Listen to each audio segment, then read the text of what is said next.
Hello and welcome. My name is Tara, and in this video I'm going to be talking about the full moon in Pisces on September the 10th. Now, this full moon in Pisces, of course, is water energy. Pisces is a very psychic, intuitive, and creative energy connected with the higher realms. Pisces is at the end of the zodiac calendar, so it's a time of evaluation. It's a time of ascension. It's a time of releasing, especially with full moons. So I am not an astrologer. I have to just make that clear. I do focus on the moon energies, especially for manifestation, for personal transformation, and full moons are all about releasing. So with the full moon energies, the full moon brings energy within us to the surface, old stored memories, emotions, stored attachments.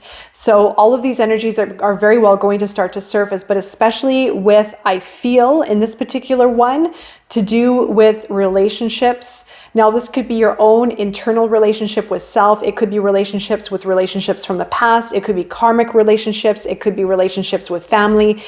Because we are in a universal month number 6, in a universal year 6. So with regards to numerology, we do fall into a month of double 6 energy. And 6 is very much around love. It also signifies healing. It has a very strong healing aspect, nurturing aspect, caring aspect, predominantly around relationships with self as well, but with those you feel closest to. So family, love relationships.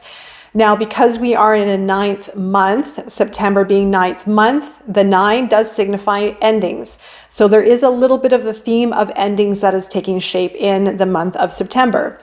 Now, we also have on the 9th of September, so that's a double 9 day, is the retrograde in Mercury retrograde in Libra. We have a lot happening during this full moon. So that's why I feel this is very significant around relationships, around love, around ourself as well, within ourself, the relationship we have with self. And full moon is very much about releasing. So coming to terms with things of the past. With Virgo energy, we still are in Virgo season. Sun is in Virgo. So there is a theme of clearing the clutter with Virgo energy. So the 9s and clearing the clutter for reevaluation, with relationships especially, I feel that is going to be a big theme. So do take note of anything, even karmically, if anything you feel that you are in a karmic cycle within maybe another relationship, or maybe again within yourself, something you have to learn, something that you have to come to terms with, something that you might need to release within yourself to move on. So pay attention to any of the thoughts and emotions that you've been maybe experiencing over the last couple weeks in particular as we move into this full moon, so that you can release them. So anything that has been getting in the way from you fully opening your heart, for example, or creating the life you want, or just living at peace and living fully and freely in the life you desire most. Now, with regards to full moon energy, it is a great time, again, as I mentioned, for release work. And what you could do is a lot of self-reflection. Be very aware leading into this full moon of your dreams, of your feelings, especially as, again, Pisces is of water element, mutable energy.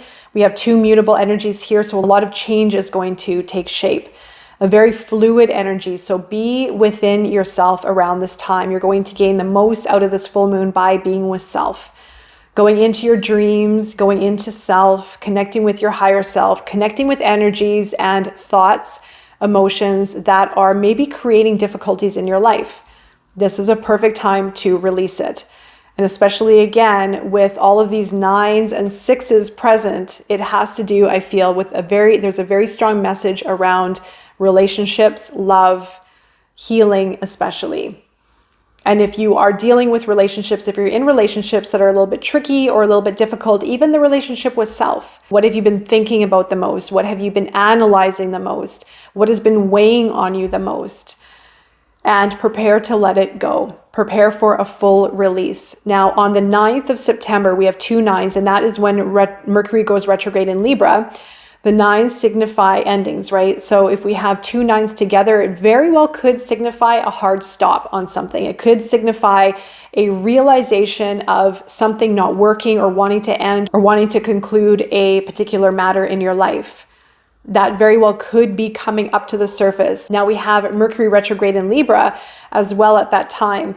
So also be aware of communication, especially communication verbally or through electronics, as yes, it is an air energy, so it is going to be a bit disrupted at that time.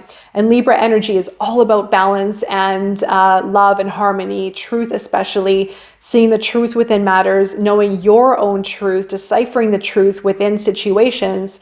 But because Libra is such a harmonious energy, having that disrupted could be very difficult. Now, after this full moon, we will be making our way slowly to the new moon in Libra at the end of the month. Libra is all around, as I mentioned, love, harmony, balance. We also have the fall equinox in the northern hemisphere. Libra ushers us into the underworld, getting ready to move into the darkness. So it is all around understanding our truth, assessing our past, coming to terms with things, and preparing to go deeper within. Of course, yes, Libra is ruled by Venus, and there is a very strong energy of harmony, of love, and balance. So there very well could be restoration coming in after this full moon to start to balance things out, to start to heal, to start to repair. So anything that you've let go of or anything that you've come to terms with, or even if you felt like things were shooken up within you, is all going to start to level off, and it's all going to start to move into a very healing and harmonized energy within Libra as we move into Libra season. So do be aware of, again, the thoughts and emotions and feelings rising to the surface. Be very conscious and very aware and very clear of what you want to let go. Belief systems, attachments, anything from the past, thoughts that might come up to the surface as well, but especially be aware of the psychic energy. So even if you have psychic or karmic attachments, this is a great time to be very aware of them so that you can, yes, let them go. So we have a lot of endings here, as I mentioned. So use this in your favor, even if it's uncomfortable and even if it's something that is hard to walk away from. Know in your inner truth what the best move is for you, what you want out of this and where you are going. What is your guiding light? Sometimes we get caught up in the devil card in tarot. We get caught up in the energies of what's familiar, even though it's not healthy for us. And that could be a karmic play that could be playing out in your life as well. So be aware of that. Again, this is a perfect time to address those types of energies. Things that have made us feel uncomfortable maybe, or we got stuck in and that doesn't serve us anymore, or that isn't part of our path moving forward. For full moons, I always recommend lighting a sage to clear out the old energy. Write down on paper what it is that you want to release, then burn the paper safely, of course. But it is all about clearing. Cord cutting as well. Cord cutting meditations are fantastic during full moons. I will leave a link below for you to follow through to a cord cutting meditation that I have put together. But I do recommend doing any kind of release work, energetic work, cord cutting, being very conscious about what you don't want to take with you moving forward into the next new moon. Clearing the clutter, reorganizing, being very particular, of course, with Virgo energy about intentions, about restructuring, reorganizing. Communication is going to be part of that coming in here in our near future as well. So I do hope this offers some guidance during that full moon in Pisces. I'm wishing you all the best during this time, and I will be seeing you very soon, especially in the new moon in Libra. It's going to be a powerful one. See you soon.